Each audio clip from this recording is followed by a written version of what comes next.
Le rendez-vous sport des clubs gardois sur Radio RG30 avec Dorian du Total Sport Média, c'est Actu Sport.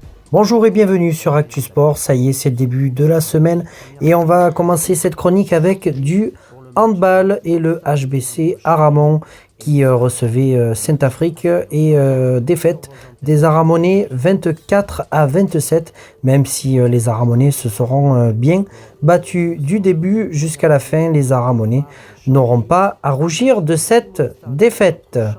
On va parler de la N1 de l'USAM Nîmes-Gare qui recevait Martigues. Là aussi, les premiers au classement. Les USAMistes recevaient donc une belle équipe dans son Parnasse. Et la N1 s'est imposée 37-32.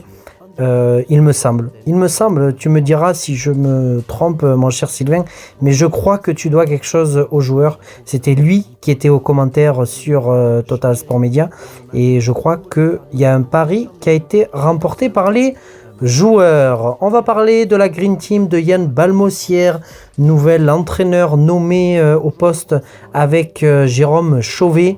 Les Nîmois qui se déplaçaient en terre chambérienne dans une salle complètement dingue du Phare avec une ambiance au rendez-vous de cet événement, même si tout le monde ne l'était pas forcément. Mais ça, vous avez peut-être pu l'entendre lors de notre retransmission sur Radio RG30. Mais ce qui est sûr, c'est que les joueurs étaient bien là, étaient bien présents et ont tout donné du début jusqu'à la fin. Et pour preuve, c'est l'USAM qui s'est imposé 29-28.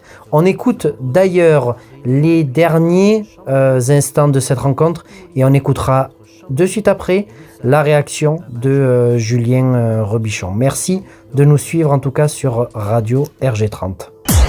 Incroyable. Parade et du gardien. On se jette côté. Ça a refroidi tout un stade, Dorian.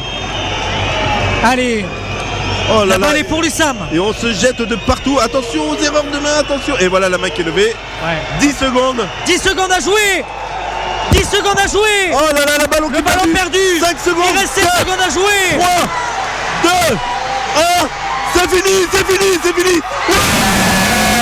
Ouais, elle fait du bien. Tout d'abord, elle nous fait du bien à nous, aux joueurs et au staff. Parce que voilà, on a su relever la tête ce soir. C'était compliqué. Dans un phare incroyable, à guichet fermé, une ambiance de folie.